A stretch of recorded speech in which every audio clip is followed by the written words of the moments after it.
ఏదైతే మాజీ ముఖ్యమంత్రి కుమారుడు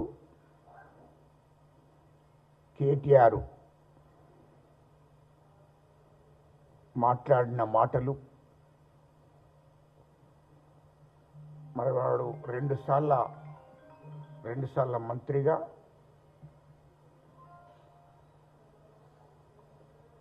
మరి అతను కేటీఆర్ ఏం చదువుకున్నాడో నాకు తెలియదు, కానీ రెండుసార్ల మంత్రిగా పనిచేశాడు.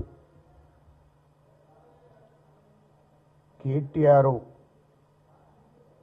మరి రాజ్యాంగం మీద గౌరవం లేదు, చట్టాలంటే గౌరవం లేదు. మరి గ్రామాలలో పశువులు కాసేటువంటి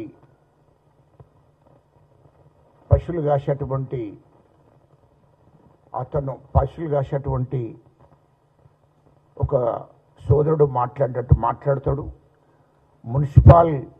మున్సిపాల్లో రోడ్లు నూకేటువంటి ఒక ఆడబిడ్డ కన్నా గౌరవం ఉంటుంది, కానీ వీనికి ఆ గౌరవం కూడా లేకుండా వాళ్ళకన్నా మర్యాదగా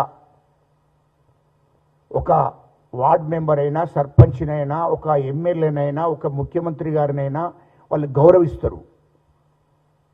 మున్సిపాల్లో పనిచేసేటువంటి వాళ్ళు లేబరు వాళ్ళు ఎందుకంటే అయ్యో మా సర్పంచ్, మా ఎమ్మెల్యే, మా మంత్రి, మా ముఖ్యమంత్రి అని గౌరవిస్తారు. వాళ్ళంత జ్ఞానం లేనటువంటి వాడు కేటీఆర్. ఇక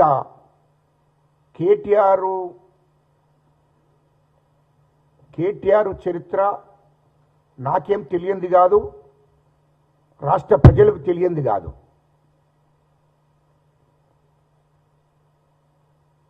అహంకారంతో మాట్లాడుతున్నాడు. రాహుల్ గాంధీ గారి చరిత్ర, రాహుల్ గాంధీ కుటుంబ చరిత్ర వాడు తెలియకపోతే తెలుసుకోవాలి. మా ముఖ్యమంత్రి గారిని పట్టుకొని రాష్ట్ర ముఖ్యమంత్రి,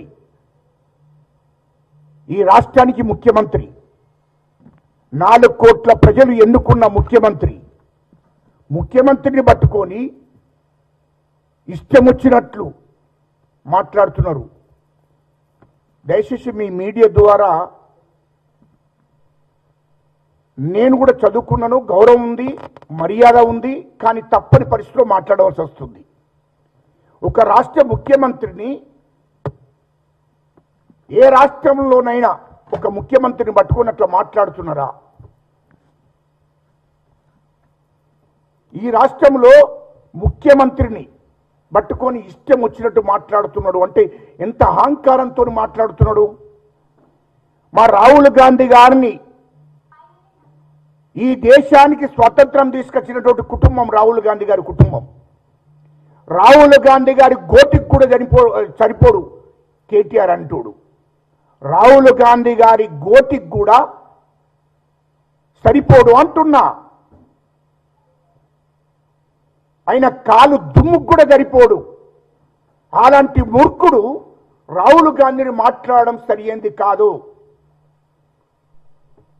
అరే నా కొడుక, నీకేం తెలుసని రాహుల్ గాంధీ గురించి మాట్లాడావు? రాహుల్ గాంధీ కుటుంబం గురించి మాట్లాడావు? ఈ దేశానికి స్వాతంత్రం తీసుకొచ్చిన కుటుంబం, ఈ దేశ ప్రజలను స్వాతంత్ర పోరాటం కోసం సిద్ధం చేసి పోరాటం ఉద్యమంలో అందరినీ నడిపించినటువంటి కుటుంబం రాహుల్ గాంధీ కుటుంబం. రాహుల్ గాంధీ గారి నెహ్రూ గారి తండ్రి గారు కానీ వాళ్ళు ఈ దేశం కోసం త్యాగం చేశారు. వాళ్ళ ఆస్తులను త్యాగం చేశారు. వాళ్ళ ఆస్తులను ఈ దేశ ప్రజల కోసం త్యాగం చేశారు. ఆ రోజు దేశ స్వతంత్రం కోసం పోరాటం చేస్తున్నటువంటి అందరి కోసం వాళ్ళు వాళ్ళ ఆస్తులను త్యాగం చేశారు. మీరేం త్యాగం చేశారో చెప్పండి రా.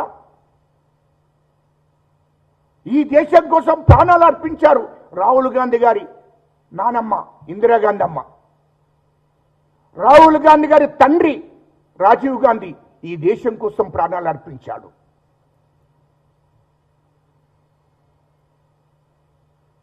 ఇప్పుడు ప్రజెంట్గా కూడా సోనియా గాంధీ అమ్మ కానీ మా రాహుల్ గాంధీ గారి కానీ సొంత ఇల్లు లేదు. ఢిల్లీలో ఎంపీ క్వార్టర్స్లో ఉంటున్నారు.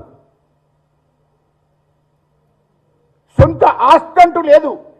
రాహుల్ గాంధీ కుటుంబం ఆస్తి అంతా ఈ దేశం కోసం అంకితం చేశారు. మరి అలాంటి కుటుంబాన్ని పట్టుకొని లుచ్చానా కొడుక నువ్వు మాట్లాడుతున్నావంటే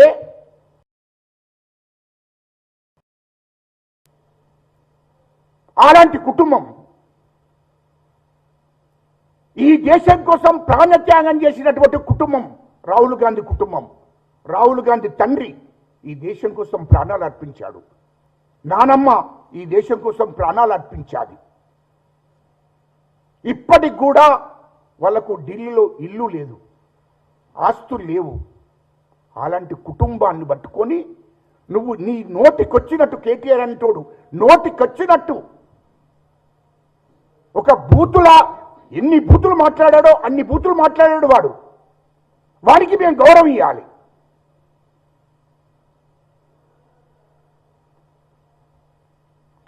అదేవిధంగా తెలంగాణ రాష్ట్రం ఇచ్చింది రాహుల్ గాంధీ గారు, సోనియా గాంధీ అమ్మ.